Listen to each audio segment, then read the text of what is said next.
before we enter the, yeah. Okay. It's preparing right now. Oh, and the PowerPoint.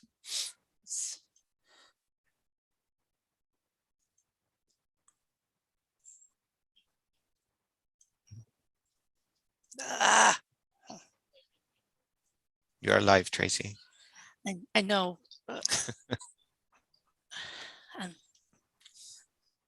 Are we? I'm working on the PowerPoint. Sorry, it went to the wrong screen on me, and I thought I'd fixed that.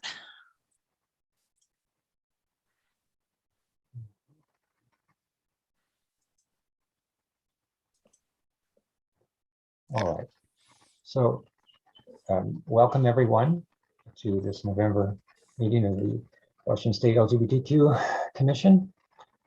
Marcia Boxer, she and her co-chair. And we will do our roll call of commissioners now and call ourselves to order. So roll call from staff, please. Yep. Commissioner Best is excused. Commissioner Erickson is excused.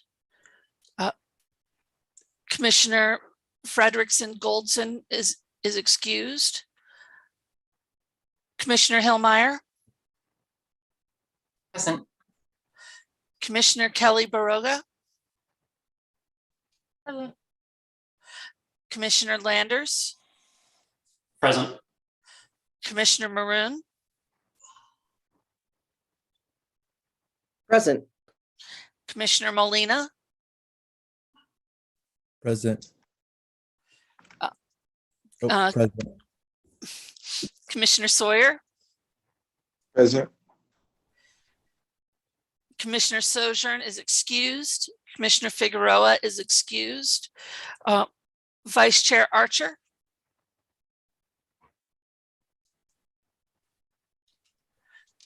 Co-Chair Botzer. Present. And Co-Chair Vienna.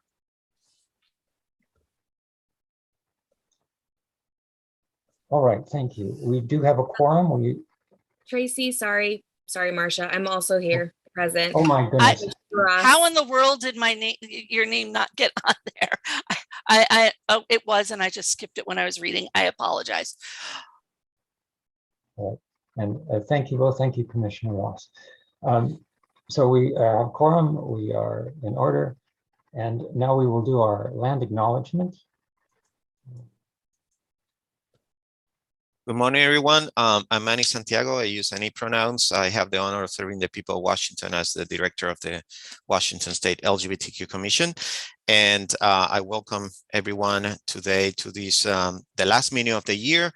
And I will do the land acknowledgement. This is the land acknowledgement that the commission has adopted as our land acknowledgement. And I want to point out that even though I do have Indigenous heritage, I do not claim Indigenous identity. And I do this with all the respect to the peoples whose lands we occupy, including people who are part of our commission. So with that, I invite you to reflect on these words. The Washington State LGBTQ Commission recognizes that we live and work in stolen lands. These lands, water, mountains, skies, and everything within them have been inhabited since time immemorial by the descendants of the 29 federally recognized tribes, as well as in many not recognized tribal communities in the state of Washington. We recognize the history of colonization, genocide, subjugation, and enslavement experienced by Indigenous people in these lands and throughout the continent. It is our commitment as a state agency to recognize tribal sovereignty, to work alongside tribal partners for the well-being of our communities, to celebrate the achievements of the many Indigenous communities among us, and to dismantle the ongoing legacy of settled colonialism, as well as the exclusion and erasure of Indigenous people that continues today. And may it be so. Thank you. Want to introduce to everyone our legislative advisors. We have Senator Claire Wilson with us today. We also have as representatives from the legislature. State Representative Nicole Macri of the 43rd, State Representative Skylar Root of the 16th, and Senator Wilson is from the 30th district. Thank you. Let's see. I believe we just need a bit of housekeeping and some decision making with our current arrangement today. We may, in fact, decide to not do scheduled breakouts, but staff, is there housekeeping issues for us? Are there housekeeping? Yes, thank you. Good morning. My name is Tracy Carlos. I use she, her pronouns, and I'm the program manager to the commission. If you are having issues with the meeting, please use the chat in Zoom to communicate with me. This is a public meeting. It is being recorded and is subject to public disclosure, including all chat, both public and private. We ask that participants that are not staff or commissioners keep themselves muted and cameras off until public comment is announced. Public comment will be announced towards the end of the meeting. Please include in the Zoom chat to me if you would like to provide public comment, that I may keep track of the order requests are received. Further instructions will be given at that time.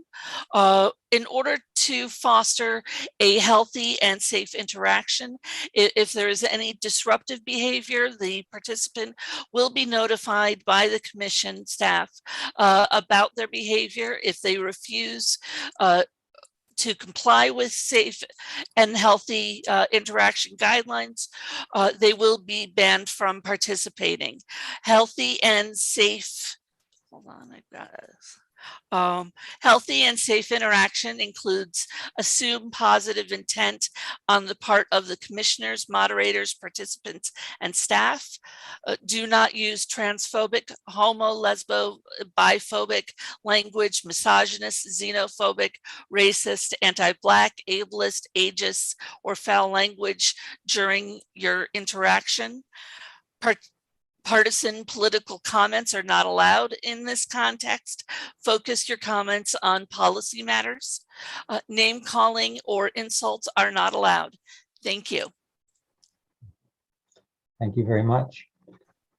Now it's our great pleasure that we welcome two new commissioners to our project, and they are Commissioner Alicia Sojourner and Commissioner Renaldo Molina.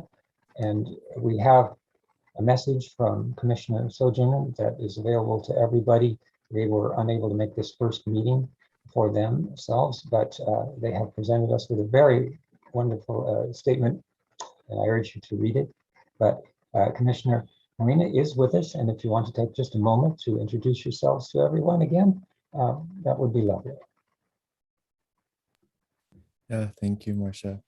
Hello, everyone. My name is Renaldo Molina. I use él, him, his pronouns, and I am serving in this commission as a representative of Skagit County.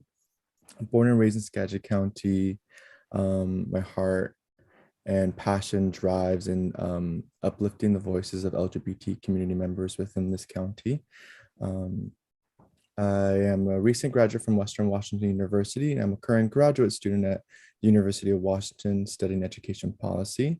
And I look forward to growing and learning with this commission and being a part of this work.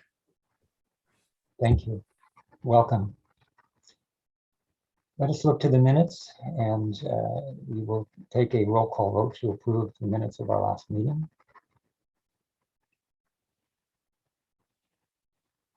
Madam Co-Chair, do you need a motion first?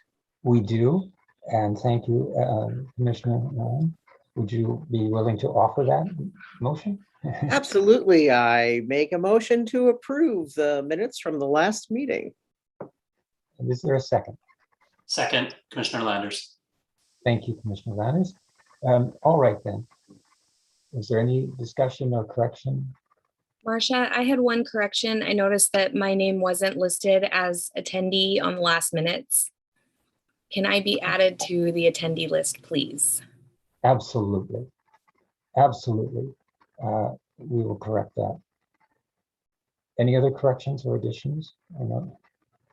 My apologies to Commissioner Ross for skipping that. Thank you. Hearing none, we will take the roll call vote for approval of our minutes. Staff, please.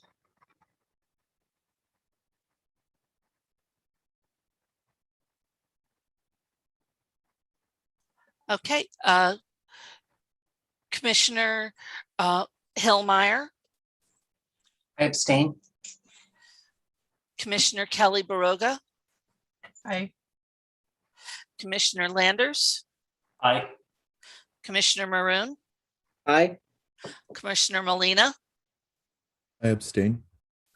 Commissioner Sawyer, Aye. Co-Chair Thank you for Botzer, that, Stephen. What was that? I said aye. Oh, thank you. And for Commissioner Botzer, aye. All right. We have the minutes passed. Thank you so much. We have committees and we have reports, although I believe is it correct that we have one report from commission today? I mean, from committee. We have one committee that submitted written reports prior to the meeting. And I do know that a couple of other committees might have some updates, especially the Vulnerable Communities Committee. So I would suggest that we do as we usually do, which is just a verbal, quick meeting. I mean, quick report. But I also have reports and. Well, excellent. Let's get started then with the call down of of our committees, and we will start with our executive director.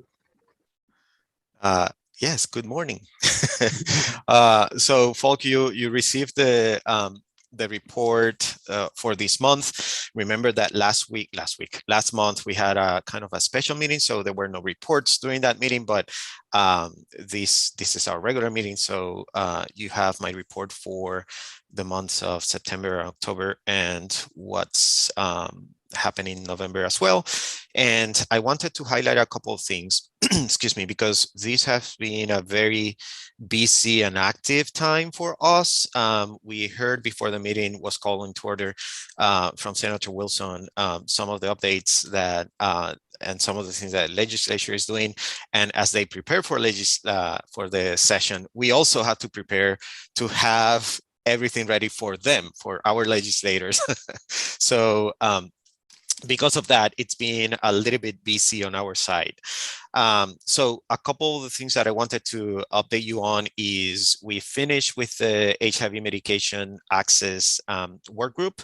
We presented the input report as well as with our recommendations and an invitation to the members of the work group to continue the dialogue and the conversation with the appropriate committee in the House, where we presented the final report and recommendations.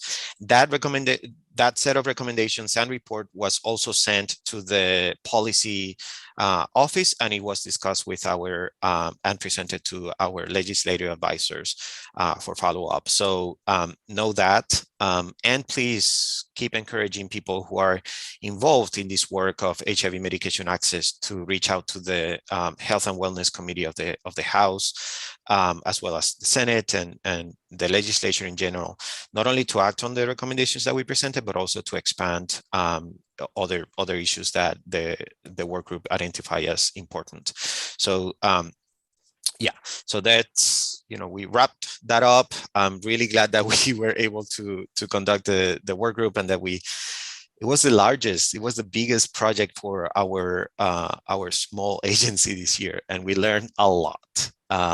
So with that, since we learned a lot, and we want to continue doing this sort of work, we actually presented a couple of budget provisos, and one of them is related to do a study on the possibility of decriminalizing sex work in Washington.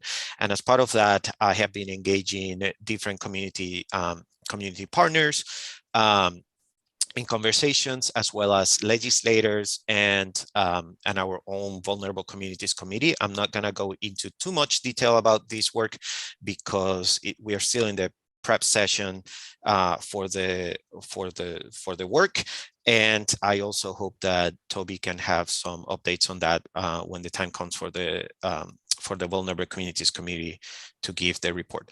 So, but what I can share with you right now is that we're requesting $150,000 for a study and a work group that is going to include different stakeholders and people that that need to be part of the conversation, including obviously and primarily including people who are currently serving as sex workers in the trade. So there's that. The other budget proviso that we've been working with the policy office on is to study the impact, the fiscal impact of adding infertility treatments to the mandates for insurance in Washington. And we presented the request, the budget request ourselves. The commission presented it on behalf or in collaboration, not on behalf, but in collaboration with the Office of the Insurance Commissioner. So they will be the ones taking on the actual work, but we work in collaboration with them to present the request to the governor's budget. So right now, the request for the sex work decriminalization has been approved, which means that right now I'm working on language for the actual proviso. There's a bunch of different pieces to this, but we're working on that, and we're waiting from the Office of the Insurance Commissioner for content and words for the proviso for the infertility treatment. So those are the two big, requests that we're making to the on the budget. In addition to that, we also held two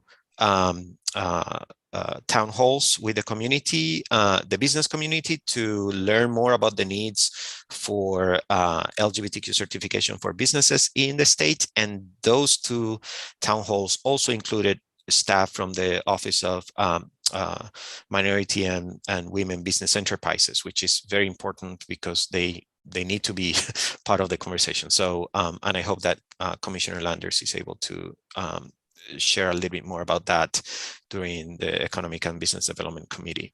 In addition to that, I think that I shared with you already that I attended the Yakima Pride, which was the first the second in-person Pride event that I was able to attend this year, but it was also the first time that we were able to physically be outside of the I-5 corridor.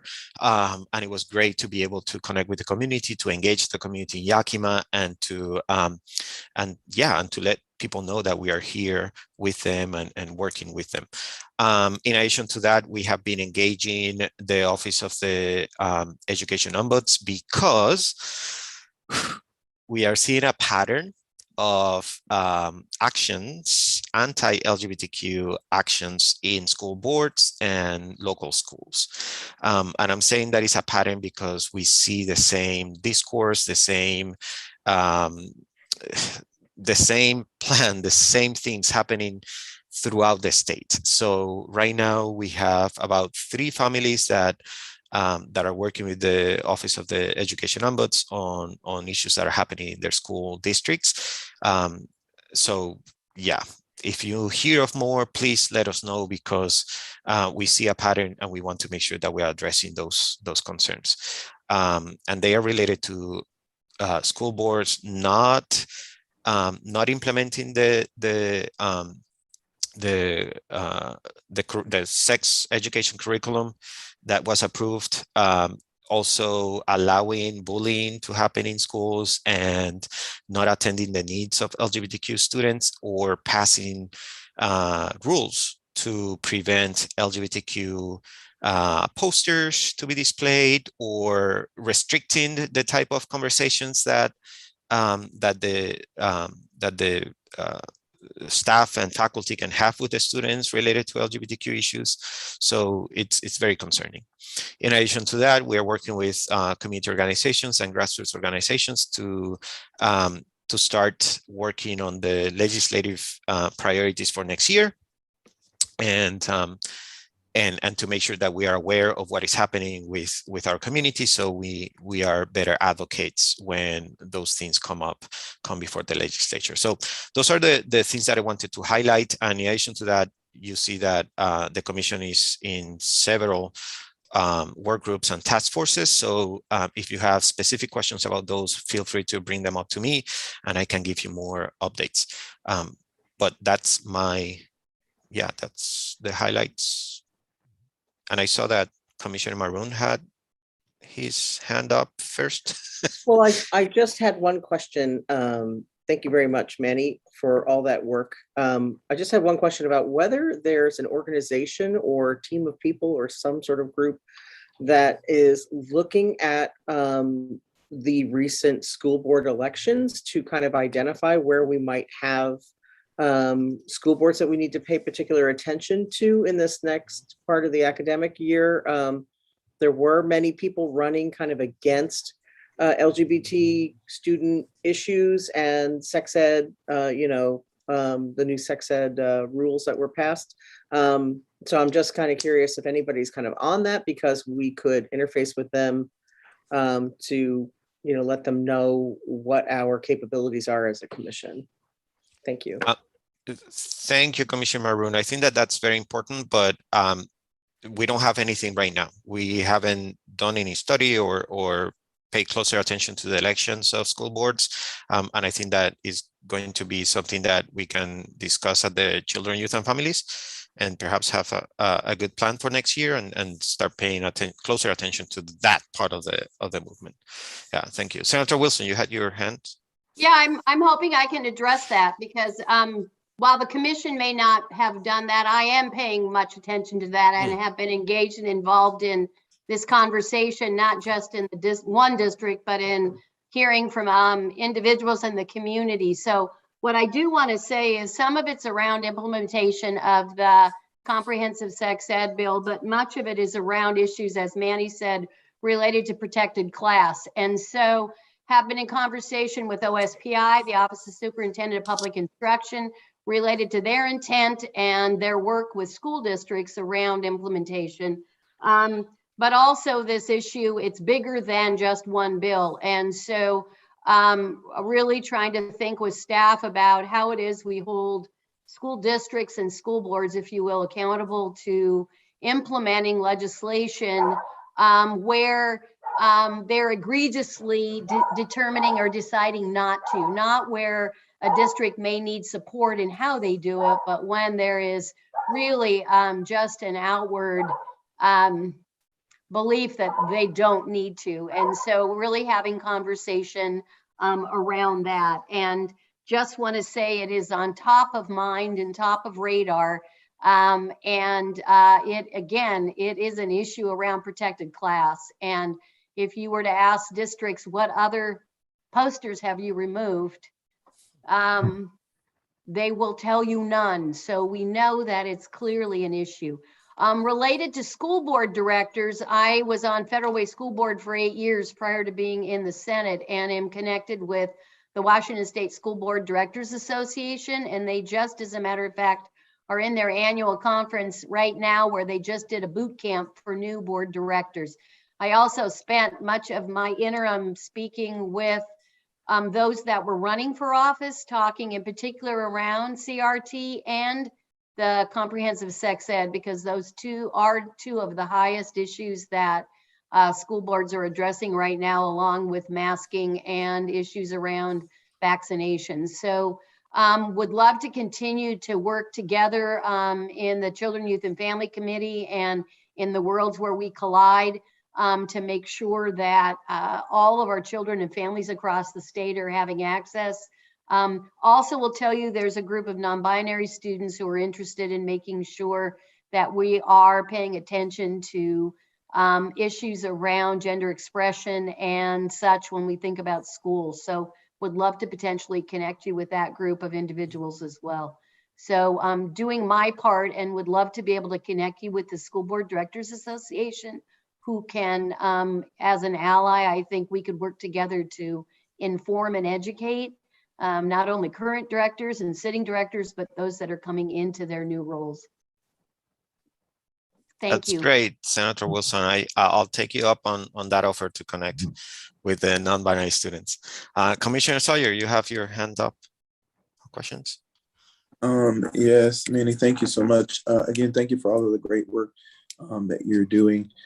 It's really inspiring to see all of this come together. Two questions. First question is around our initial report that we submitted.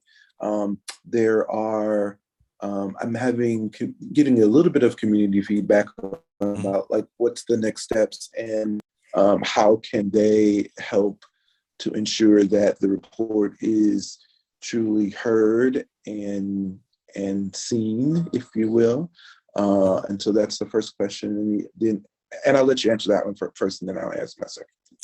So yes, the next steps are to reach out to the House Committee on Health and Wellness, and the chair is Representative Cody, and CODY. And in addition to that, also to reach out to Representative Macri from our legislative advisors, to those two offices in particular. Macri, because she's our voice in the House, and also because she's interested in health issues. Also Representative Rood, because he's also very committed to access to HIV medication, and he's also in the House and can also bring this up in the House. And certainly for the to Representative Cody on the Health and Wellness Committee, because she's the chair of the committee. So it's very important that the community sends their comments, that they send, their concerns directly to that committee. And in addition to that, whomever is their local representative and senator is going to be very important that they reach out to the legislature. And the reason why I'm not, like washing my hands on this is our work. But what happens is that the next step is basically the ball is in the legislature's court. Now is, the report has been submitted, and now they have to act according to their abilities and what they understand is the next step for them. So so that's the next step.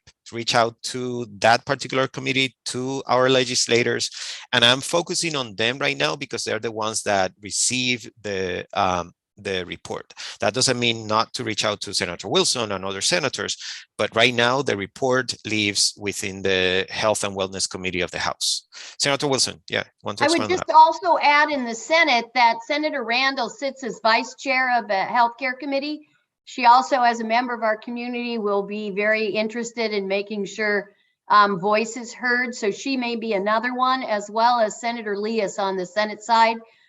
Just a couple additional folks that you might want to, individuals may want to focus particular comments to, because they will find the time and also bring those ideas forward in their roles. So I just wanted to add that, Manny. Thank you. Yeah, thank you.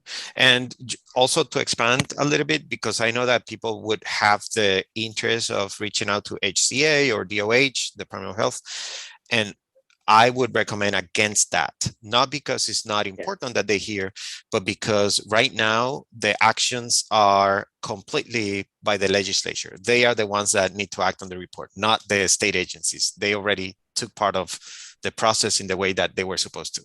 So that would be the next step. Can I throw And you had one more another question? Yes. Throw one more thing in there for Commissioner Sawyer.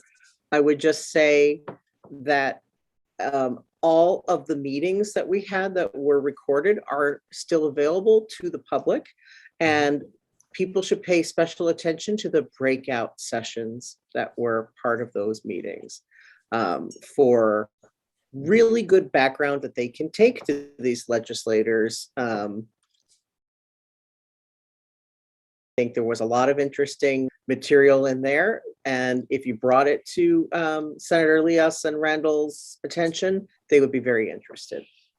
That's my advice. Thank you. So your second question, Commissioner Sawyer? The second question is, and you may not know this, but is there anything that's any type of, I know that when we were looking at COVID-19 information, I know that they were not aggregating that data much. I think they're doing better now. But I'm having some real concern, particularly around Black LGBT folk. And as COVID continued to persist in community. A lot of our communities are still shut down and are, disproportionately, I think, economically affected, right? And so I wonder, is there anything from the state side, any type of effort to do any type of assessment of what might be happening around economic, particularly disenfranchisement, particularly for Black and BIPOC LGBT folk? And if not, is that something that we could also look at trying to do some assessments around? Yeah, thank you for bringing that up. I wanted to be very transparent and clear with my answer right now, because it's going to be very important for all of us to not only pay attention, but also act as a community. I've brought up my concerns about not collecting data on LGBTQ identities when talking about COVID and how it's impacted our community. I've talked briefly to the Secretary of Health about that. He promised me to go back to his team and make sure that they started collecting that data on how it impacts. I haven't seen anything since. I brought it up to the governor's office and the executive team, and they also let me know that they will be reaching out to the Department of Health to make sure that that data is collected. But again, nothing has been collected so far that way of adding that. So we need to continue putting pressure on the state agencies that collect data on COVID to make sure that our community is represented, because right now there's nothing. And the answer, Commissioner Sawyer, is we do have the answer. There's nothing. We have not been named as one of the groups that needs to be collected as part of the information on. So sorry, Commissioner Maroon, I was reading the message I sent on the chat. So please, if you are an agency that is providing some sort of relief efforts, try to collect that information and let us know, because we want to make sure that the other agencies know that there are specific needs of the community that need to be taken into consideration. I will continue bringing this up on my side to the executive team and the Department of Health and others, but right now we don't have any data specifically on LGBTQ communities and how COVID has impacted them or us in general, and certainly not in, by subgroup. So yeah. And I don't know, Senator Wilson, if there's something that the legislature could do in next session or in committee to ask that agencies start collecting that data as part of the efforts. Well, I think demographics is always important, and when we look at subgroups in particular. So I was just wondering also about reaching out to the LGBTQ caucus, who are members of both the House and the Senate, as a wonder about what they may know or what we might be able to do about it. And also in partnership, I'm wondering about the Black Members Caucus and the Members of Color Caucus, both of whom exist within the legislative branches, and whether those might be some places to start generating some conversation around issues around intersectionality. And because I think about small business, I think about housing instability, I think about food insecurity, just in my own community and how it has impacted everyone, but in particular our vulnerable populations, which is who we're talking about. So I just think, that may be a few places to kind of start. And maybe it's really with the caucus, Manny, just to figure it out. And there are folks who've been around legislatively much longer than my 3 sessions, who also might be able to give us some history, if there is any, and in particular, I just think about Rep. Macri and, Senator Elias and folks, and kind of thinking about the history there, and staff can also help us. So just a couple of quick thoughts around that. Yeah. Thank you. I think that is important. But Stephen, a hugely important issue, and one that we continue to struggle with as far as, how we do this. And it isn't the big numbers, it's the subgroups. And it's also about data privacy, which is a huge concern when we're asking people to provide information. How do we also assure that what that information that's provided to us stays the way it needs to stay and where it needs to stay? And I know as members of community, that's of concern to many too. So both sides of this are really important to consider. Thanks. Yeah, for sure. And I will continue, you know, pressuring to collect this part of demographic data, because we collect information for every other identity, from disability to sex and gender to rural communities and all that, but we are not collecting data on LGBTQ identity. So I will continue, and yeah, and I'll keep you updated on any conversations about that. But Madam Co-Chair, that's my report. You're muted. Yes, I noticed that.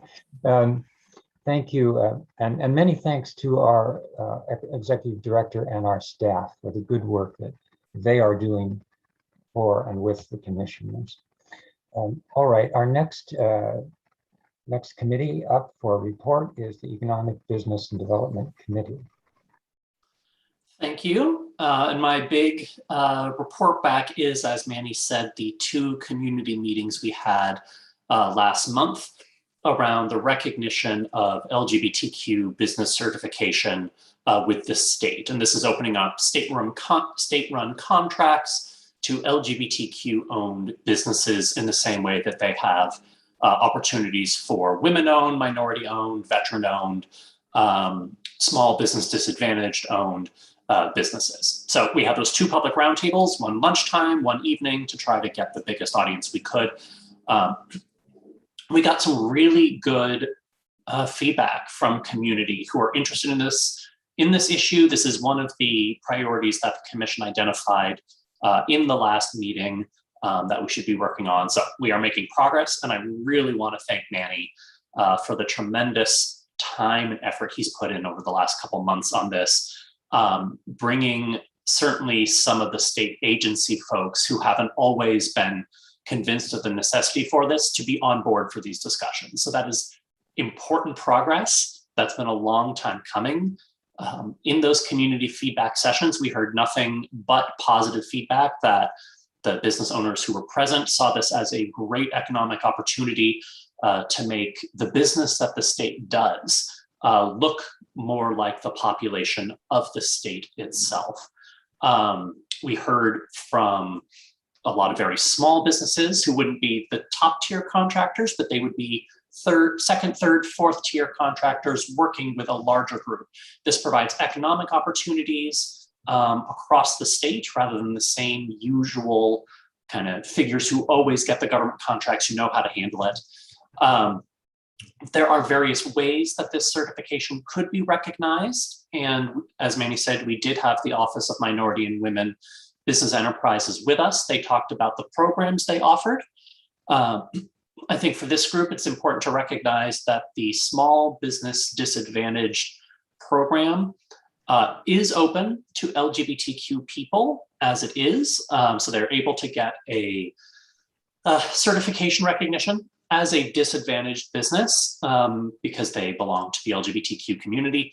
However, that application process is an individual one. The LGBTQ community is not presumed to be disadvantaged despite our recognition as a protected class. And it also requires the individual to lay out personal details in ways that are not often comfortable to share. So that framework exists, but it's not considered ideal. So we've been working on ways where the LGBTQ certification could be more recognized, and we're making good progress there. We're still collecting some stories from people who were not able to attend to be able to add to that information. Manny, is there anything you want to add about the community roundtables? Oh, excuse me. No, you cover it all. All right. So yeah, that was the big thing we did. We've been talking about this for a while, but just letting you all know, we are making progress. And if you want to know more, you can always come visit our Economic Development Committee. Thank you. Thank you, Commissioner Flanders, for the report. We have our Vulnerable Communities Committee report next, please.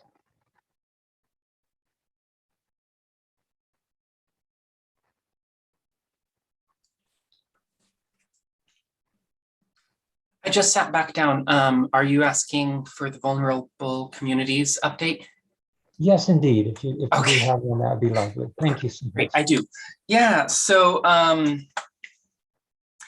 yeah, like Manny said, the really big and exciting news is that we got to sit down with the governor's policy team and talk through some of the different kinds of options we could have for raising an understanding and awareness of what the issue of sex work decriminalization would mean for people on the ground, and the ways that decriminalization may be causing harm right now, and that a powerful step forward is having this budget proviso that would create a study, and it really creates the opportunity for us then to reach out to community, and that might potentially involve having possible town halls or identifying and pointing people to areas of existing research or gathering community feedback and testimony. It's really very early in figuring out what exactly this means and what our plan could look like. But it's just a very exciting moment that there is going to be some kind of action within the legislature to have at least the discussion and the research to be able to make evidence-based decisions. There have been discussions for a very long time about the ways in which criminalization is harming people who are impacted by the sex trade, both people who are voluntary sex workers and people who are survivors of trafficking, and the overlap between the two. And so it's been a lot. There's been a lot of those discussions, but that hasn't necessarily been a discussion within the legislature, and there hasn't been a lot of research or evidence collected within the state of Washington to be able to make evidence-based decisions. And as we all know, very often when there is no data, there is no action. And so this creates the opportunity to get involved and get some of that information and data collected. So that was our big meeting this past month. And in the future months, we'll continue to hammer out what exactly that might look like going forward. Thank you, Commissioner Hillmeyer. Thank you. We have our Health and Wellness Committee next, if there's a report. I don't believe it was this. I'm happy to say that I think it was already, I think that was already well reported via the HIV medications work group. That was really primarily what Commissioner Sawyer and I worked on as committee members. Thank you, Commissioner. Unless anyone has anything else to add.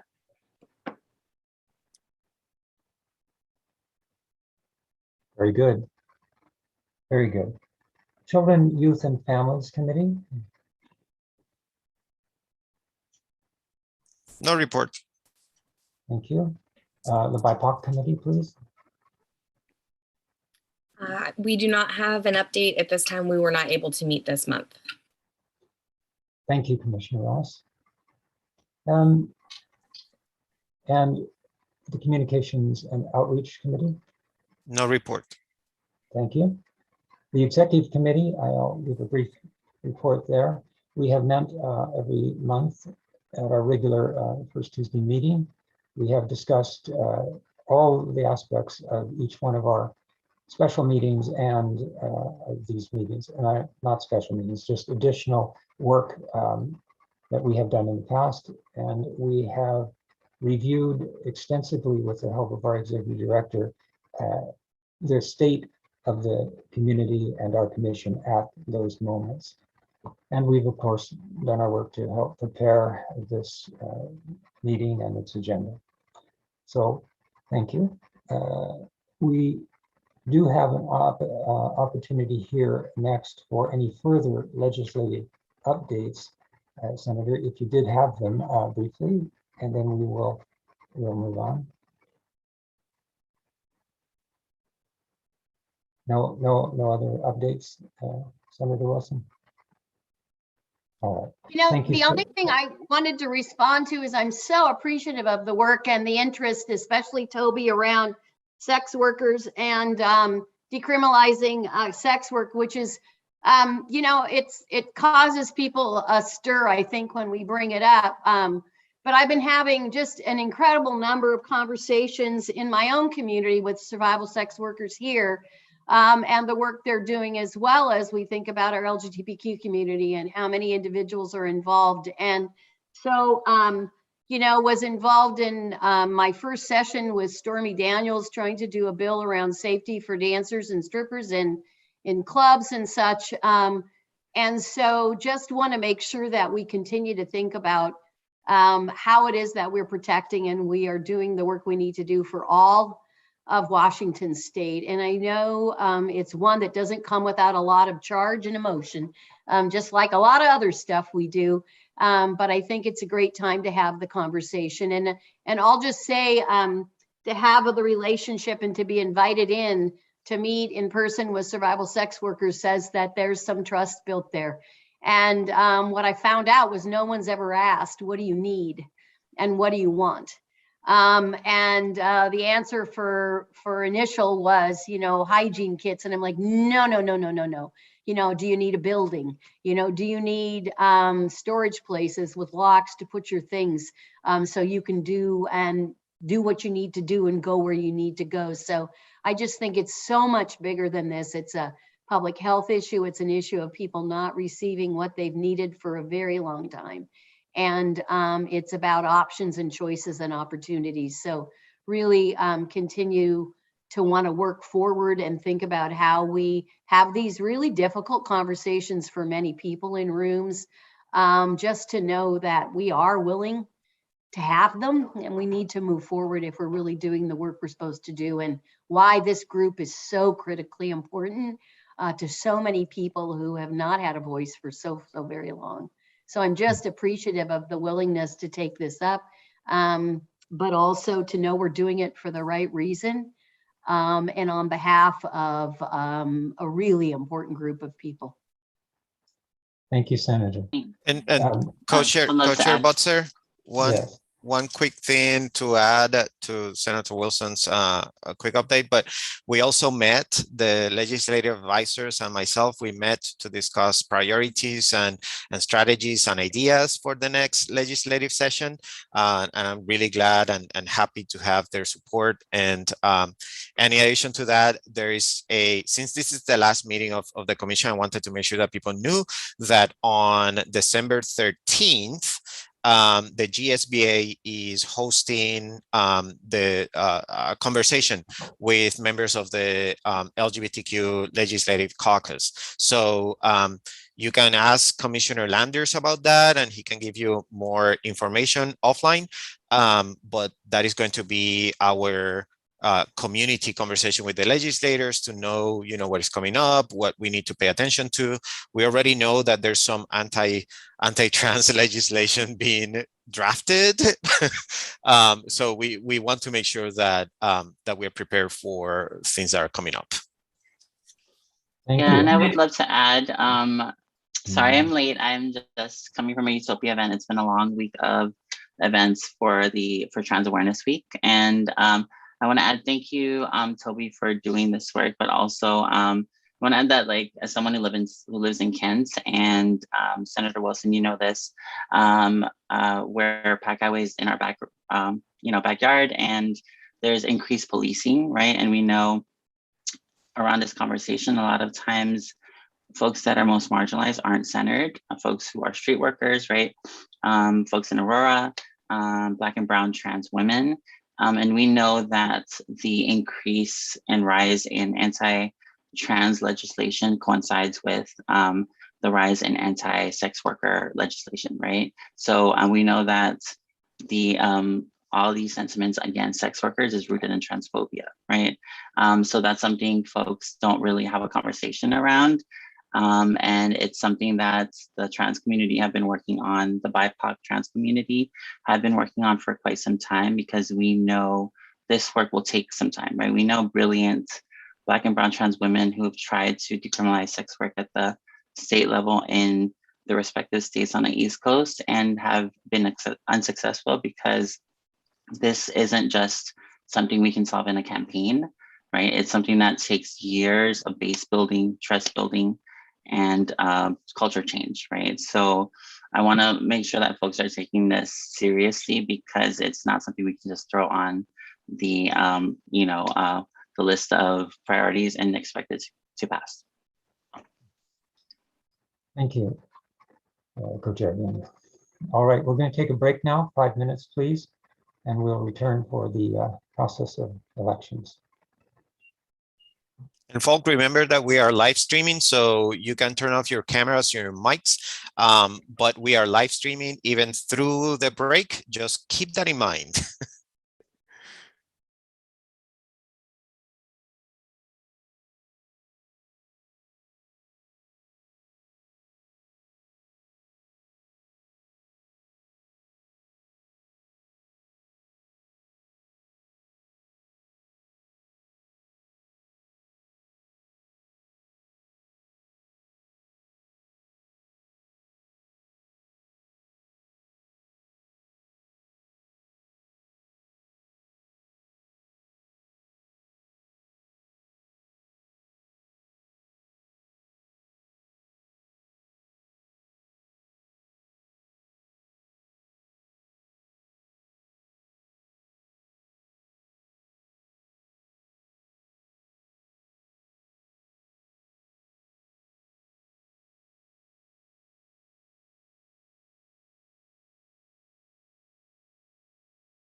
All right, commissioners, we'll be coming back.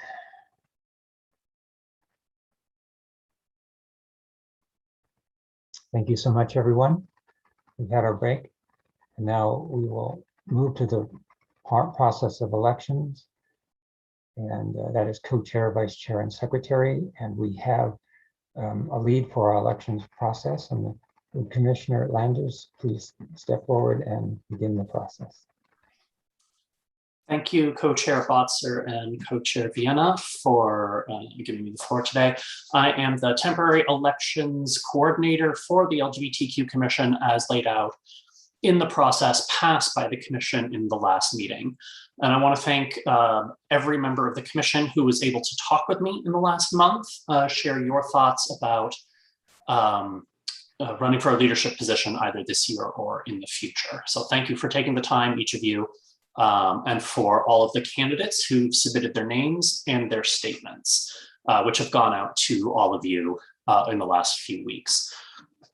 So just as a reminder, every year, the Commission will elect 3 officers, the secretary and vice chair, and then one of the 2 rotating co-chairs. So there will be 3 positions voted on every single year. They are all for calendar year terms, with the note that the co-chairs serve for 2 calendar years. So we have, as was listed in the agenda, candidates for each of the positions. For secretary, we have Commissioner Figueroa. For vice chair, Commissioner Figueroa again, and Commissioner Kelly Baroga. And then for co-chair, Commissioner Archer, Commissioner Kelly Baroga, and Commissioner Vienna. So those are the names that I heard from everybody about who was interested in running. There is an opportunity for commissioners to self-nominate today, should they have been left off this list or should their mind have changed.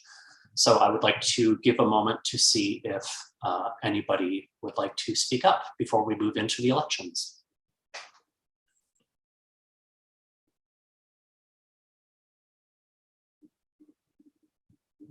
All right then.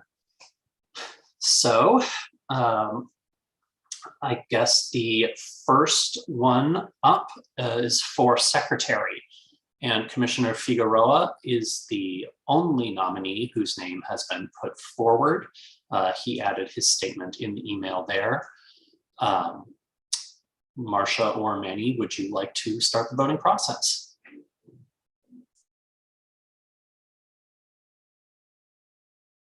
You're muted, Co-Chair Botzer. It's a passion of mine. I apologize. All right, let's begin our elections, and we will do a roll call vote for the position of secretary. Staff, please. Roll call. Commissioner Hillmeyer,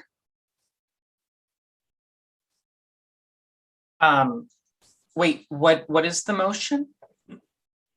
Oh, This is to elect our secretary, and Commissioner Figueroa is the only candidate. Oh, yeah. Aye. Commissioner Kelly Baroga, Aye. Commissioner Landers, I vote for Commissioner Figueroa. Commissioner Maroon, I vote for Commissioner Figueroa. Commissioner Molina, I vote for Commissioner Figueroa. Commissioner Ross, I vote for Commissioner Figueroa. Commissioner Sawyer, I vote for Commissioner Figueroa.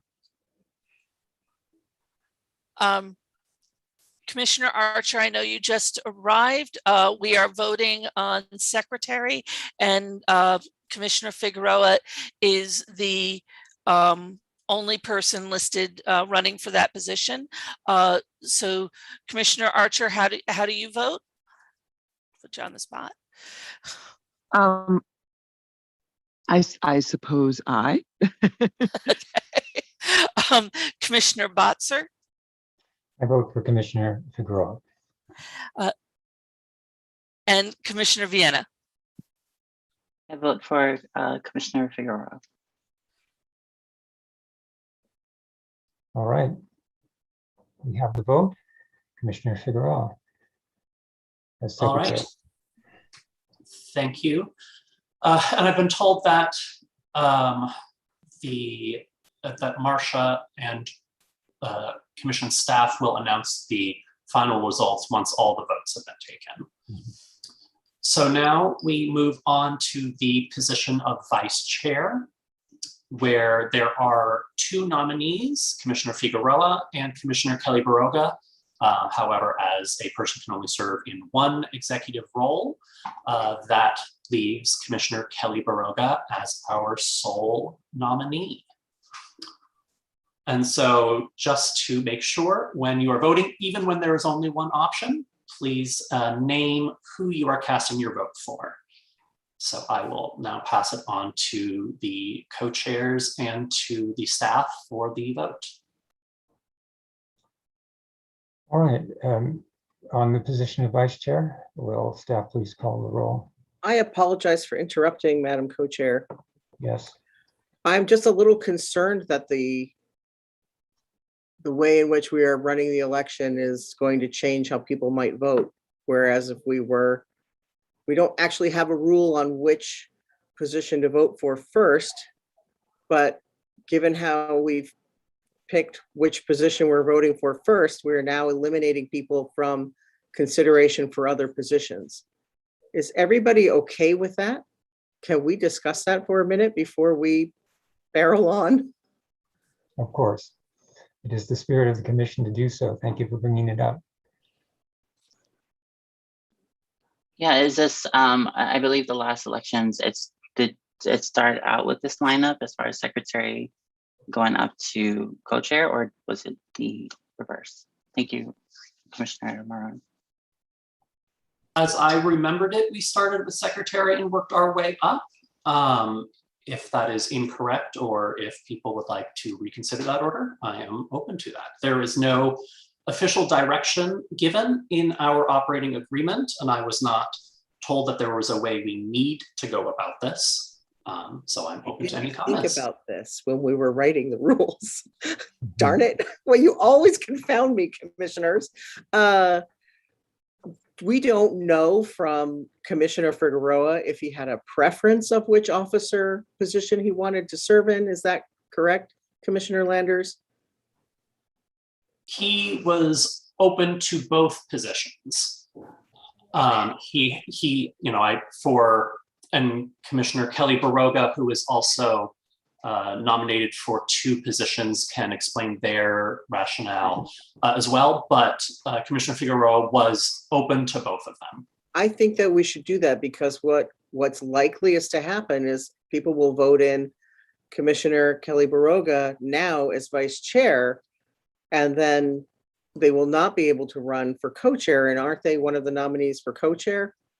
Okay, Right. So we should have that conversation, and since Commissioner Kelly Baroga is here, they can make an attestation if they want to unnominate themselves or whatever going forward. Just so we don't, I just see this cascade effect here, and I'm sorry, everybody, it's bothering me.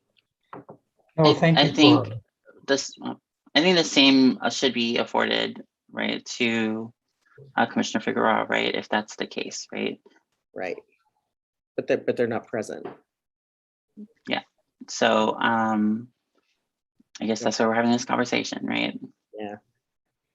So again, I'm not trying to throw a monkey wrench into anything. I don't know why I care about this process. I care about this process a lot.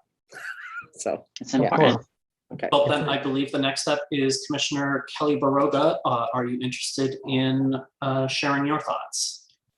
My thoughts as a member of the committee who was coming up with the process, as I see a flaw in this as well. We already voted for Commissioner Alvarado to sit in the secretary position, and now I feel like the decision I make or what I say next decides the fate of everyone. But I am not opposed to only running for vice chair. However, this did put me in a situation where, to make it easier for everyone else, this was a solution. And in the spirit of not trying to fix everything, I would like to hear the thoughts of more people about this. And for all we know, people have other thoughts. And as a member of this, the process committee, there's a weird imbalance now. If I were to share what I think is what I want is to move on to co-chair. But then if I say that right now, it eliminates the opportunity for other commissioners to not be just nominated in what we just fell on. And I wish we had this conversation before we voted for secretary. Don't make it easier for everyone else. Do what's right for you and how you feel right now. So, and I feel like it's adapted where we can like change things, right? But so don't make it easy for everyone else. So just a process thing with everything. If a position doesn't have any candidates for whatever reason, that position is vacant as December 31st. So it is absolutely possible for anyone to run for the position that they want to pursue, like really want to pursue, vote for that, and then come back if someone wants to put their name in the process, if the position is vacant.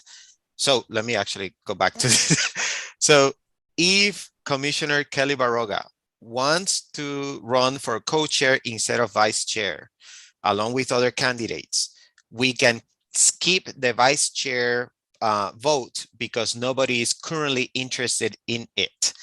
After we finish with all the votes, we can come back and see if there are candidates interested in that position and go through the vote again. Or if there are no candidates, we can keep the position open. Jack will serve their term until December 31st, and we can then vote again in January to fill that position or stay vacant. So, so keep that in mind. And I want to reaffirm what Co-Chair Vienna said. Do not make it easy for anyone. Make what is right for you according to your interest in serving in the commission in the capacity that you want to serve. So, and that's not only for Commissioner Kelly, it's for every one of you. I will be happy to serve with any one of you. Please keep that in mind. And I see that Commissioner Hillmeyer has her hands up too. I was just done talking, sorry. Can I finish the first stuff that I was saying? I wasn't done yet, but I was going to say, but as a member of this process committee, the suggestion I was going to make is we move to co-chair first and then come back to vice chair, because y'all are going to have to stick to the difficulty of this. I'm like, I'm not just going to concede to just pick one. I would like to move forward and see if folks are interested in just moving to co-chair first and then voting for vice chair after. Can I add something? I feel like this is the same, right? This is the same. We still have the same issue that where it was addressed by Commissioner Maroon, because now it sounds like folks aren't happy with the order of it, and we haven't had enough conversation around the process, right? And if we were to move forward with this process because of Commissioner Kelly Barroga being the only person under the vice chair voting section, then we should give the same opportunity for Figueroa to share his concerns, right?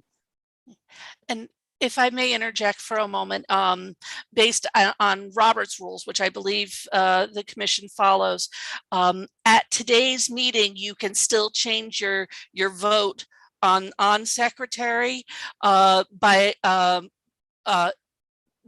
somebody who voted changing their mind and making a new motion, a motion such as to postpone that position or reopen it up to vote, so that may solve the problem that you're feeling there is with Commissioner Figueroa.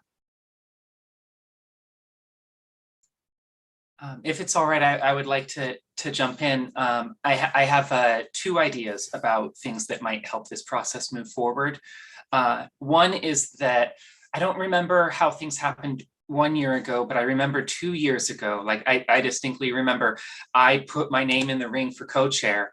And when I didn't get it, I put my name in the ring for the other co-chair. And when I didn't get it, I put my name in the ring for vice chair. And I think like we actually did vote in that order from co-chair to vice chair to secretary. And in many ways that makes a lot more sense, because if someone is interested in both co-chair and vice chair, it is much more likely that they would want co-chair and take vice chair if they can't get co-chair, rather than the other way around. So perhaps just voting from co-chair to vice chair to secretary would resolve this. Another option too that might be helpful is if we vote for each of these pieces with all the names in consideration, even if someone has already been voted into another position. And if someone gets voted into 2 positions, then they get to choose which one they want to be in. Rather than having the rest of us make that choice for them based on order of the vote, they would get to choose, and then we would go back to vote again on whatever piece then they didn't take.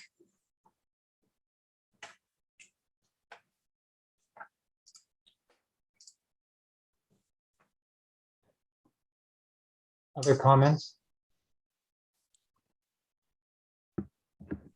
Yes, this is Commissioner Molina. Another thought, an idea possibly could be that moving forward from this election, having our commissioners only run for one position at a time, so that way we're not in this position where we're having one commissioner running for multiple positions, and then we're left with this dilemma of like us deliberating this. Maybe this could be an idea of like just having commissioners run for one position and sticking to that position. And if that commissioner doesn't get elected, what Commissioner Meyer said, then they continue going to the other positions until they are in that leadership role that they desire to be in. That's a thought. And I'm kind of leaning forward towards maybe redoing the votes and doing a motion. And I'm curious on how the other commissioners are feeling. Yeah, I think as the elections coordinator, so I thank you all for this input. And I'm sorry that my choice to run it in this direction has caused these issues. I think it sounds pretty clear that we would like to start in the other direction. And Manny or Tracy, if the right process is to annul the secretary vote now, or do that should it become necessary as our third vote, please advise. I was going to just interject myself and say something about that. We would need a motion, second, and a roll call to vacate the vote that has already been taken. So the motion would be to vacate the vote just taken, so that completely erases the process, and then we basically reset. But you need, since you already voted, there's a decision made, you need to have another motion seconded that it's voted on to vacate that decision. So moved. Is there a second? I'll second it. Thank you. Roll call vote on the motion, please. Commissioner Hillmeyer, Aye. Commissioner Kelly Baroga, Aye. Commissioner Landers, Aye. Commissioner Maroon, Aye. Commissioner Molina, Aye. Commissioner Ross, Aye. Commissioner Sawyer,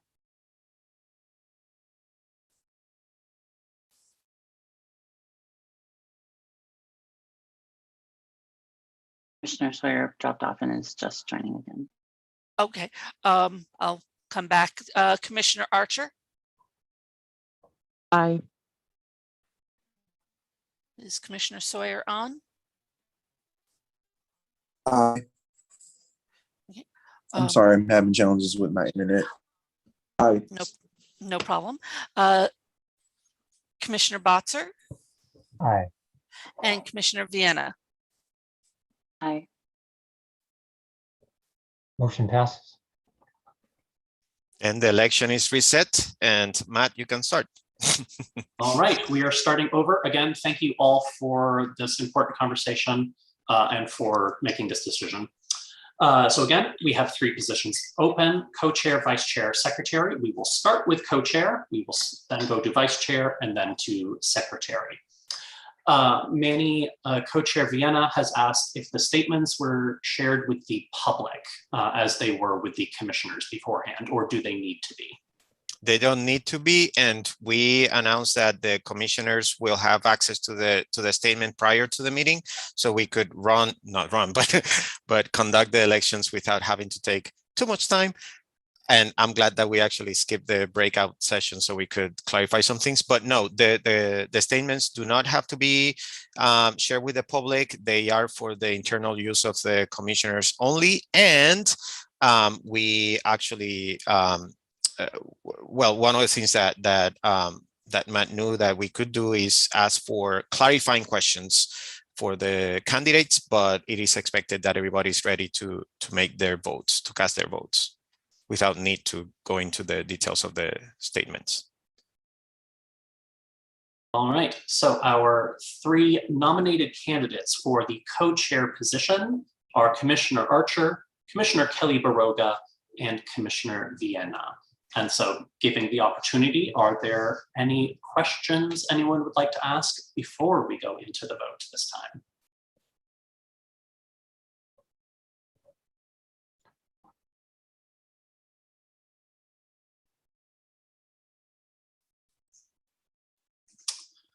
All right, I will pass it on to Co-Chair Botzer and to the staff to call the election.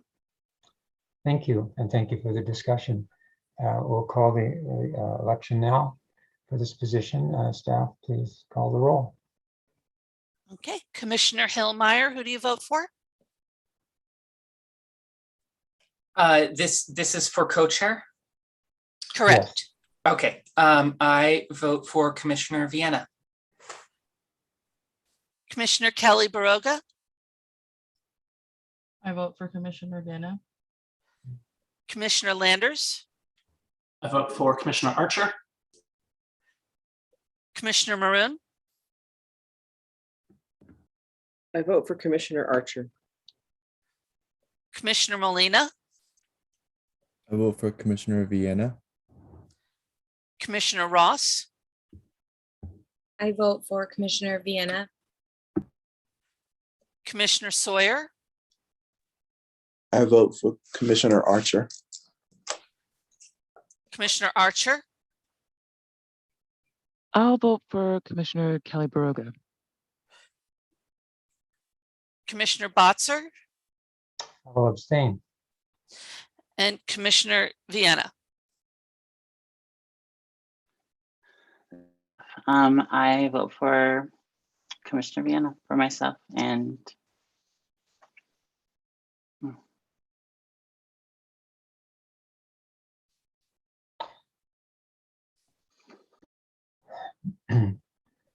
Staff, what is the call? The call is Commissioner Vienna. Thank you. And Madam Co-Chair, can I make a quick statement? Please do.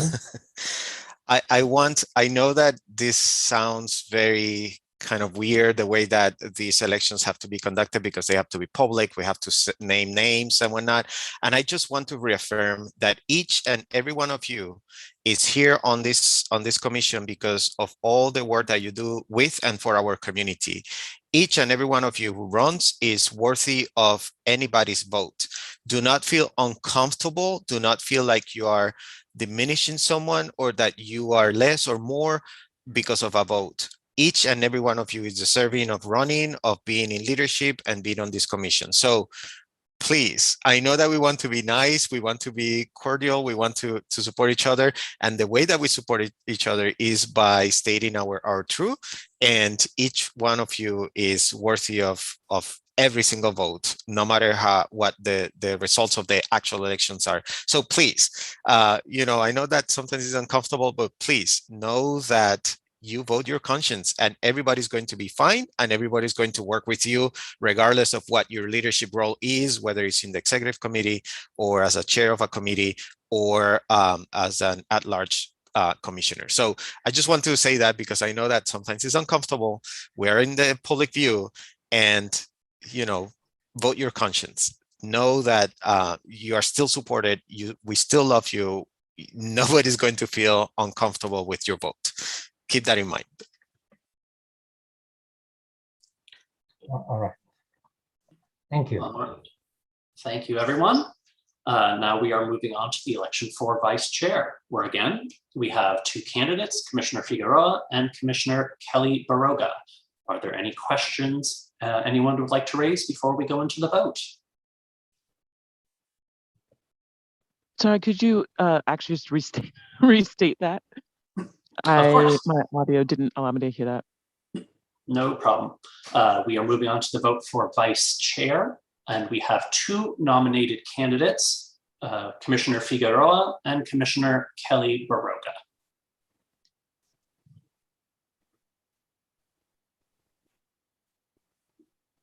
Just to be clear, are we able to nominate someone for this? Yes, nominations can be made in the moment, yes. Okay. I nominate Commissioner Archer for vice chair.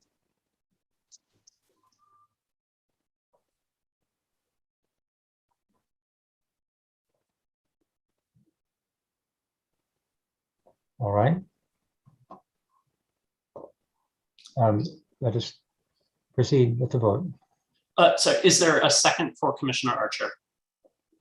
But do they accept the nomination before any second? Commissioner Archer, do you accept the nomination? I will. Thank And then is there a second? A second. Thank you. All All right, so now we have three candidates for vice chair, Commissioner Archer, Commissioner Figueroa, and Commissioner Kelly Baroga. So any further questions before we move on? All right, Co-Chair Otzer and staff, please call the election. Call the election, please, and staff. Okay, Commissioner Hillmeyer, I vote for Commissioner Archer. Commissioner Kelly Baroga, I vote for myself. Commissioner Landers, Commissioner Kelly Baroga, Commissioner Maroon, Commissioner Kelly Baroga, Commissioner Molina, My vote's for Commissioner Archer. Commissioner Ross, My vote is for Commissioner Kelly Baroga.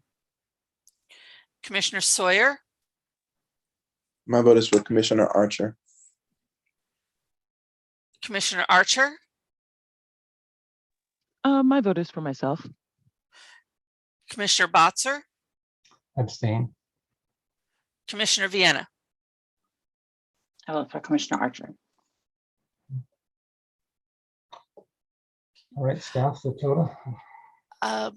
I lost track while I was calling names. So Commissioner Maroon. Five votes for Commissioner Archer, 4 votes for Commissioner Kelly Baroga.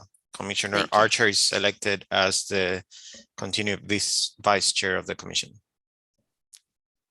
that is what I have as well. Very good. Can I say something real quick? Please. I know this is weird, but I was just thinking this over and what this means about the continuation of leadership and how leadership works in the commission. And I had originally run for co-chair for very specific reasons. And now seeing the cascade effect, I know that technically the election has already happened, but I think I would actually, if it's possible, sorry to make a legal headache for everyone, like to withdraw out of this and see a new person in leadership so it's not a repeat. All right. It is Go ahead. totally possible for you to not accept the result of the election, and then the election going to the person with the next votes. So it is possible if that's what you desire, and it's completely within the rules. So, Commissioner, do you agree? And please say more.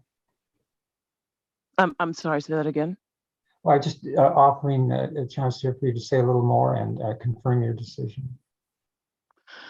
Yeah, I guess I just realized, and again, I apologize for not thinking this through more clearly, Commissioner Viena, because you nominated me, and to the people who just voted for me, that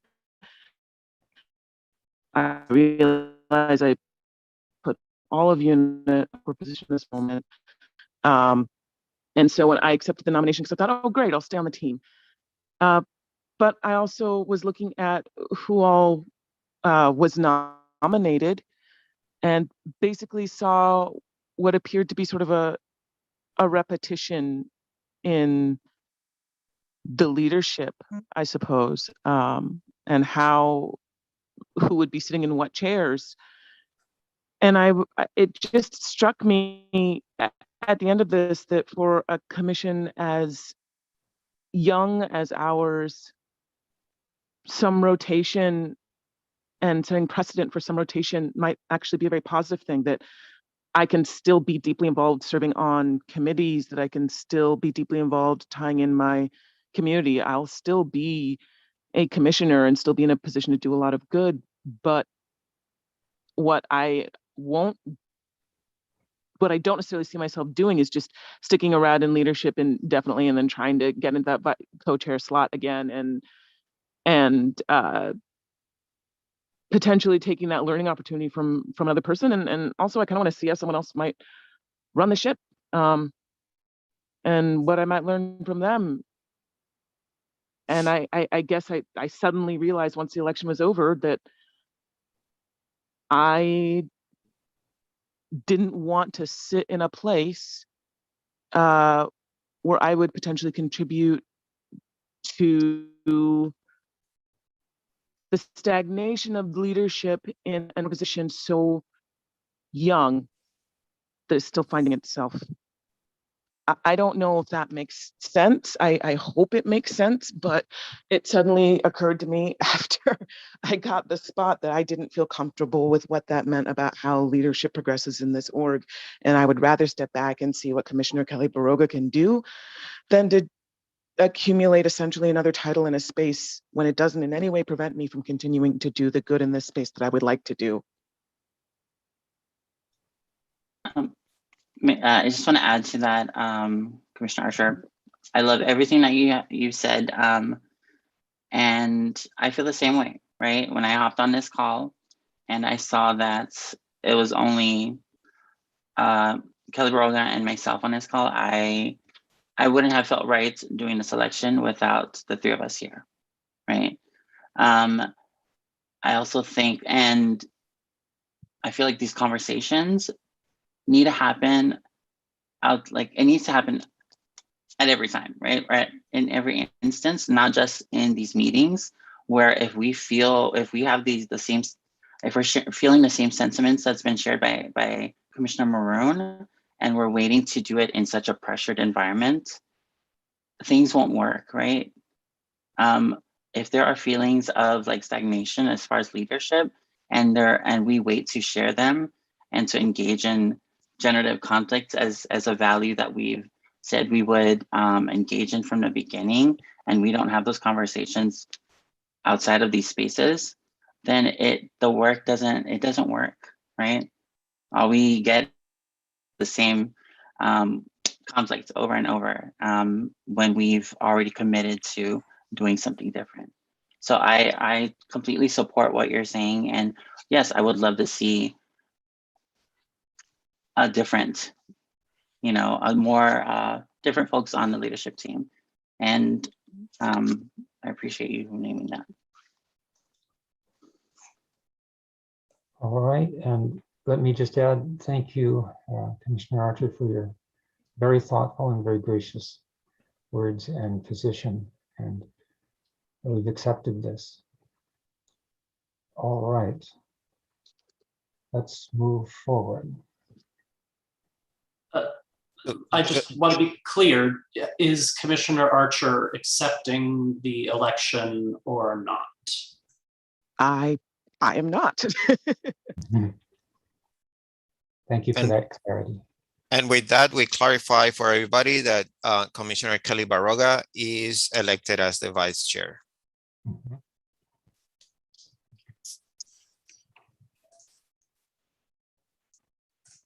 All right, Sorry, can I throw something else out here? yes, The vote was like 5-4, correct? Yes. Okay. The only reason I just brought that up is because I want to make sure that the perception is clear that it wasn't, that this was extremely close, and that essentially, in case in case it looks odd to anyone, my speech aside and my sort of late realizations aside, which again, I guess apologize for the timing of those, Commissioner Kelly Barroga still wins by the numbers, essentially, once my vote is flipped. Commissioner Archer, I believe your vote is not flipped. You withdrew after you were elected, thus making Commissioner Kelly Barroga elected. It's not that you changed your vote. You could make a motion to change your vote, in which case Commissioner Kelly Barroga would win outright with 5 votes to your 4. But you can also, which doesn't, 6 of one and half dozen of the other. Sure, I meant that, I suppose, in terms of sentiment, as in I would have flipped my vote, not necessarily in terms of process, although I appreciate the distinction. Your sentiment is beautiful as always. Thank you, and I'll not take any more time with this, so I will let that go, and thanks for the moment to make another comment. Commissioner Kelly Barroga, you've got your hand raised. Yes, this feels weird, but I am a stickler for process, and that's why, and that is why I joined the process committee. But I appreciate the sentiments, and this feels like I'm winning by default. But I do understand the process, and I just wanted to acknowledge that as I am here for the process of everything.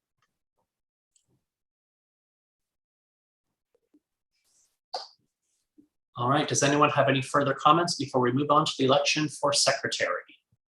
I have one further comment, Commissioner Landers. Go ahead.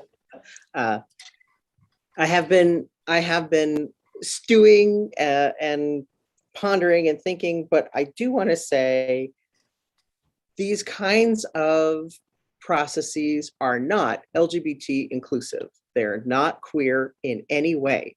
They are capitalist, they are reductive, they are overly linear, and we are coming at this with support for people who have been our leaders, with a queer lens, a trans lens, a lens of people from various marginalized positions.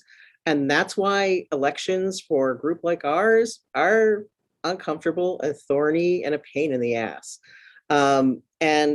And I don't want you all to think my frustration is with any of you. I do want to see new leadership. I want us to be mentoring people and helping bring people up, but not because I don't like the work that the current leaders have been doing.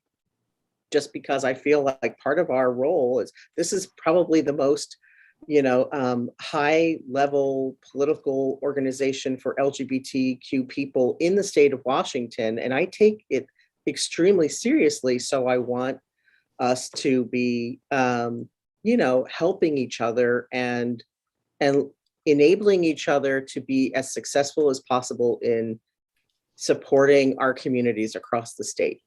So that's where I'm coming from, and it is a labor of love for me, and I am really grateful for the opportunity to do the work when something is going down and it's bad for our kinfolk in Washington State. I'm really grateful that this commission exists. So please do know that I just think processes like this don't fit people like us very well. And so we're always going to have like a struggle, but don't internalize that. It's not about you or us. It's society sucking, okay?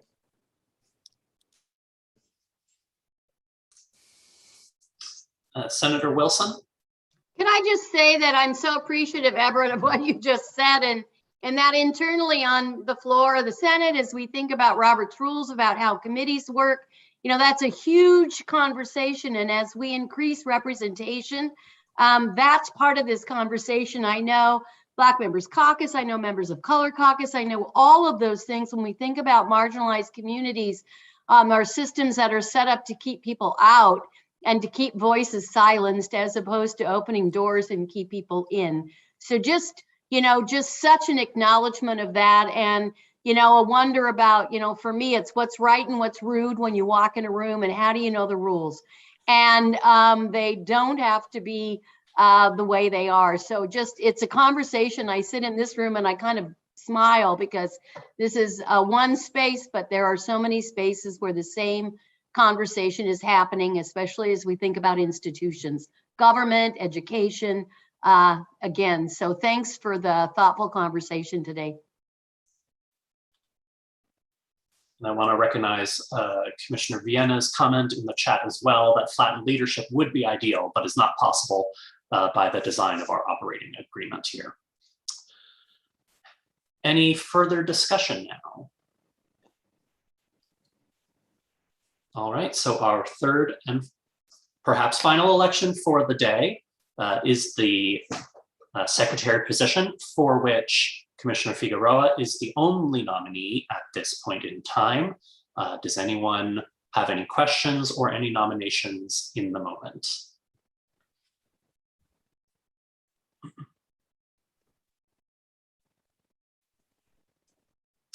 All right, with Commissioner. Sorry. Go ahead. I won't be myself. I wouldn't be myself if I didn't nominate Commissioner Archer. I'm sorry. If you accept. For secretary? Mm-hmm. I think I'm going to sit this one out.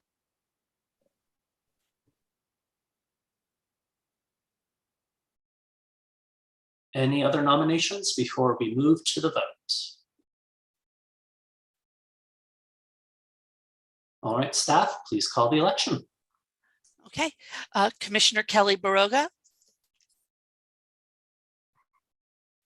I vote for Commissioner Figueroa. Commissioner Landers. Commissioner Figueroa. Commissioner Maroon. Commissioner Figueroa. Commissioner Molina. I vote for Commissioner Figueroa. Commissioner Ross. Commissioner Figueroa. Commissioner Sawyer. Commissioner Figueroa. Commissioner Archer. Commissioner Figueroa. Commissioner Botzer. Vote for Commissioner Figueroa. Commissioner Vienna. I vote for Commissioner Figueroa.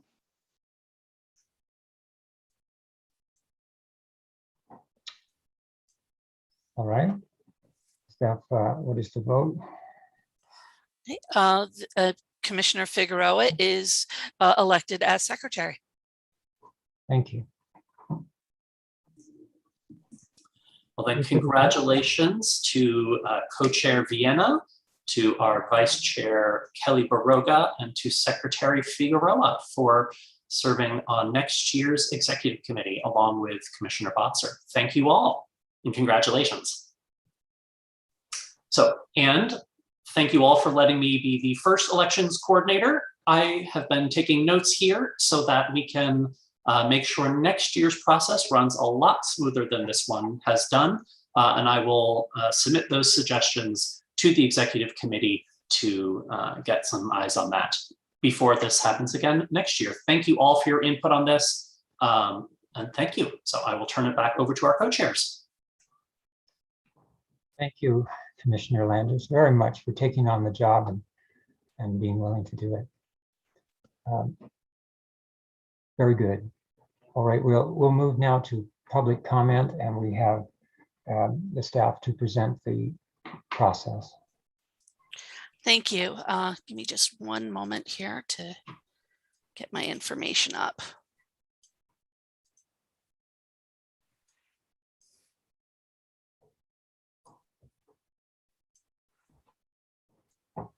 Okay, so with public comment, I will call on participants to unmute and provide public comment. The commission reserves the right to allocate time for public comment as necessary. Please keep to the time allotted. Staff will provide reminders of time remaining. Each person who wants to share comment shall do it only once during the meeting. No person will be allowed to give up their time to another person's comments. Members of the commission are not expected to respond, make arguments for or against, or directly address issues presented during public comment. Those comments that merit action will be discussed during the executive session meetings of the commission and when appropriate assigned to the relevant committee for action. All public comments must be respectful. The commission reserves the right to limit the time of public comments for individuals who use vulgar or derogatory language. Public comments can be submitted via electronic or written communication. These comments will be included in the minutes of the commission meetings and, when time permits, read aloud during public comment section of the meetings. Considering the time we have left at this time, the public comment will be maximum of 2 minutes. I have not received anything in chat from anyone who wanted to speak, but I do know that there are 2 people present that are members of the public. So I will ask first Andrew Ashiofu if you would like to make a statement. Yes, please. Hi, my name is Andrew Ashiofu, he, him pronouns. I sit on the Seattle LGBTQ Commission, and I'm also a co-chair on that commission. One of the main reasons I'm coming to the States Commission is on working on LGBTQ plus and our immigrants and refugee community. It's something we're really working on here in Seattle, and we would appreciate a state level. And it came about because currently in Ghana, there's an anti-LGBTQ plus bill. And on behalf of my commission and working with the Human Rights Commission also here in the Seattle Human Rights Commission, we were able to make a statement. We've contacted our 2 senators from Washington State. We've also are working with the Ghanaian embassy we sent a letter to the Ghanaian embassy in New York. We've been in contact with the Department of State's Ghana desk on this situation. We've heard from Biden's administration, and we're working on a federal and international scale. We've sent letters to the parliament there in Ghana. And I am coming here from a commission level and also as a person who has, I'm Nigerian American born here, but I know the anti-LGBTQ bills in Ghana and in most African countries are actually 30 sponsored seconds. and Sorry, go ahead. okay, sponsored and created by unapologetic, I have to say this, white evangelicals from the USA. The USA is the cause of anti-LGBTQ movements in Africa. And I would like to know if the State Commission would be interested or would do anything or even make a statement regarding that. Thank you so much. Thank you. How does this thing turn off? Very quick, with the permission of the co-chairs, just because of the nature of the public comment and request, Andrew, I will ask that you reach out to me directly, please, because the public comment version, the State Commission is very different in how we have to conduct our business from the Seattle Commission. So the request that you're making would come to me, and please reach out to me directly, and we can discuss that request and that and what we can and cannot do as a State Commission. And I appreciate you bringing it forth, because people from throughout the state pay attention to what we are saying right now through through our broadcast. So thank you for bringing that up. And because of the challenges that we have as a state commission, I would appreciate if you can send this to me directly and we can have a conversation. Okay.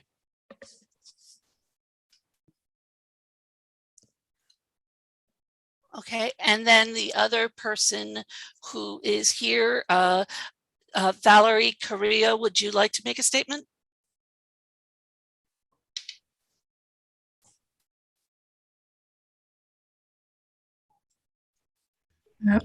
Hi everyone, and it's you can call me V or it's Valeria, and my pronouns are she, her, and I don't really have much to say. I came on here just to get informed and how things are ran. I'm very new to this whole process, the Roberts rules, how these meetings are handled, and I just newly got involved into the Renton LGBTQIA committee board.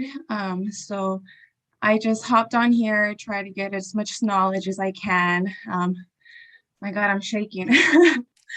But I'm just trying to gain all the knowledge and network with y'all, get more involved, learn from you all, and see where I can help. Okay, and thank you. And did I miss anybody who's here for public comment?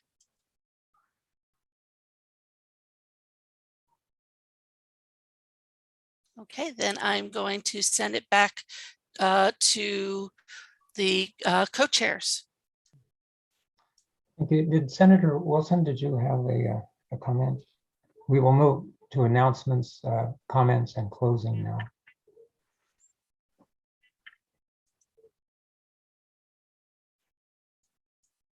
It would help if I unmuted. We had a conversation today around the issues at school district around the posters and such, and I just received an email update, and I thought maybe individuals might be interested in hearing what has happened since the original complaint came in. And so I am pulling it up, and if folks want to know, I can let you know that what happened was a book earlier this fall, a poster and a book was removed, and the poster literally had the words lesbian, homosexual, bisexual, and transgender on it, which caused the stir for families in a K-5 school. And this went on through Facebook. So think about social media and the impact that has on causing stirs sometimes. They also removed a book out of the library, Gender Queer, a memoir. And what happened was these things were removed. And so local community spoke up and spoke out, got a hold of not only the district, but also myself and also the commission, as well as their legislators in their particular district. And so what's happened is the OSPI has been working. They spoke with district administrators, the director of equity and civil rights compliance, and they provided technical assistance to the district. And so what's happening right now, they talked about their obligation to respond to the discrimination complaints that came forward, and that they also needed to have a formal process for making the determinations that they made. So the superintendent announced at the school board meeting this week that they'll develop a policy and procedure for displaying posters, which they expect to be adopted January 2022, and we'll be keeping an eye on what that looks like and making sure, again, that it doesn't limit, but it really provides that access and information. We think that's important. And they also, the superintendent announced that the district will review the book using its procedure for challenged materials. And because all of these decisions were made without any process, I think that's critically important as we think about due process and what has to happen. It isn't an individual decision, it's a process. So we'll keep track of it, and I will pass this information on to Manny, but I just wanted to let you know that action is being taken. And again, when it's education, that's critically important, and we need to work that way and assume there. But when it's egregious and there's reasons that it shouldn't happen, I think that's where we need to figure out what kind of an action can be taken in support of all of our young people in our K-12 system. Thanks. Thank you, Senator. We'll take more announcements from any commissioner. Of course, congratulations to the newly elected members, and then receive a motion to end the meeting. So any other announcements? Thank you, Co-Chair Boxer. Yeah, I was going to tell you, Co-Chair Viena, to announce the Utopia. I want to say congrats to folks who were elected. Also, I want to lift up our loved ones that have passed on due to anti-trans violence and transphobia. Today, we're having a Plant a Tree in Remembrance event by Utopia Washington at Fenwick Park in Kent.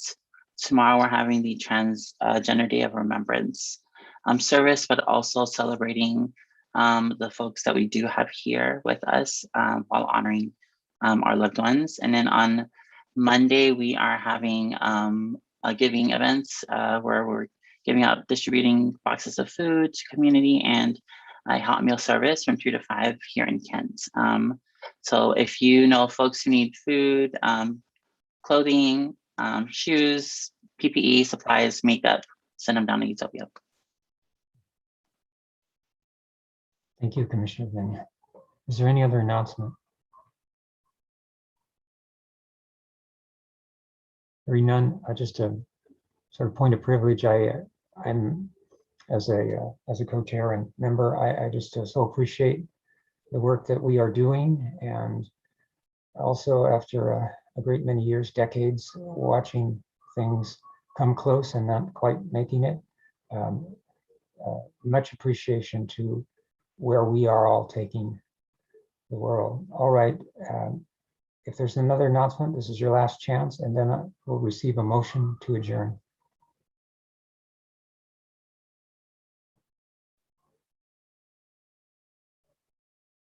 All right, is there a motion from anyone to adjourn the meeting? A motion that the meeting be adjourned. Thank you. Is there a second? Second. Thank you. All right, staff, if you call the roll for the adjournment. Hold on, sorry, I was muted. Commissioner sorry. Kelly Baroga, Aye. Commissioner Landers, Aye. Commissioner Maroon, Aye. Commissioner Molina, Aye. Commissioner Ross, Aye. Commissioner Sawyer, Aye. Commissioner Archer,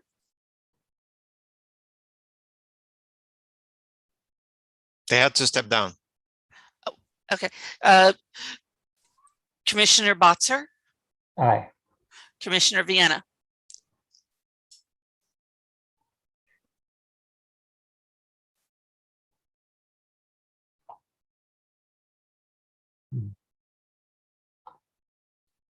Well, Okay,